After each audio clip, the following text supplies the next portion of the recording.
Welcome to this week's edition of Africa News, where we visit news-making events throughout the continent of Africa. Please like and subscribe, and let's get started.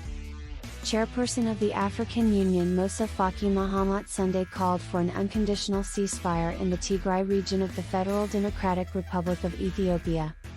A press release from Mahamat's office reported. Last month, the United Nations, the African Union, AU, and the U.S. Department of State voiced approval for a peaceful resolution to the ongoing conflict. In March, leaders instituted a 5-month truce. While a certain level of violence continued during this period, leaders believe the truce saved countless lives. Violence has intensified following the end of the truce period. The current conflict in the Tigray began in November 2020 between the Ethiopian federal government and Eritrea and the Tigray People's Liberation Front, TPLF. The Tigray crisis has been ongoing, and several human rights organizations have accused Ethiopian armed forces of participating in the ethnic cleansing of the Tigrayan minority. The Ethiopian Human Rights Commission, EHRC, outlined several human rights violations and war crimes allegedly committed in July and August in the regions of Amhara and Afar in connection with the conflict. South African President Cyril Ramaphosa said Tuesday that his government supports without hesitation the self-proclaimed Sahrawi Arab Republic, SADR, in Western Sahara.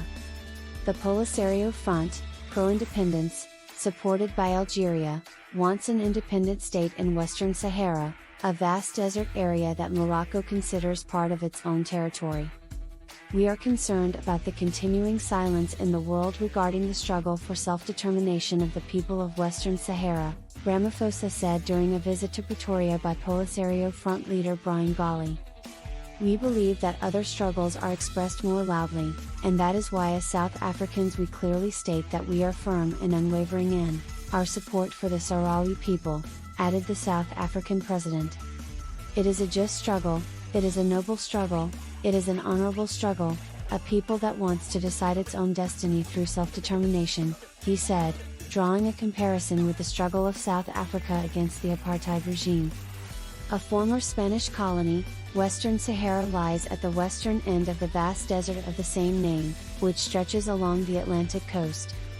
The Polisario, which proclaimed the Sadr in 1976, continues to demand, with Algerian support, a self-determination referendum scheduled by the United Nations when a ceasefire was signed between the warring parties in 1991. The latest country to offer a digital nomad visa is Namibia, making it the first country on the continent of Africa to offer a visa specifically targeted at remote workers. Digital nomads can now live and work in the Southwest African country for up to 6 months. And believe us, there are plenty of reasons to spend half a year in Namibia. The country is totally spectacular and has a huge range of stuff to explore, from the salt pans of Etosha, one of the country's 5 epic national parks, to the post-colonial seaside town of Swakopmund. Practically speaking, the Central African time zone that Namibia uses is also handy for anyone working remotely for a European company. To qualify for Namibia's digital nomad scheme, you'll need a minimum income of $2,000, £1,780 per month, plus more if you're bringing any dependents. You'll also need proof of income, health insurance and the usual travel documents. The visa itself costs £62.55.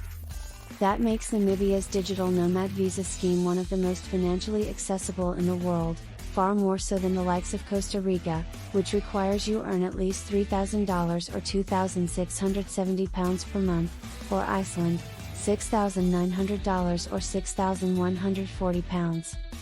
Which is all pretty exciting, right? Find out more about Namibia's scheme here and prepare to seriously switch up your workplace. That will be all for this week, folks. Thanks for watching, see you next week.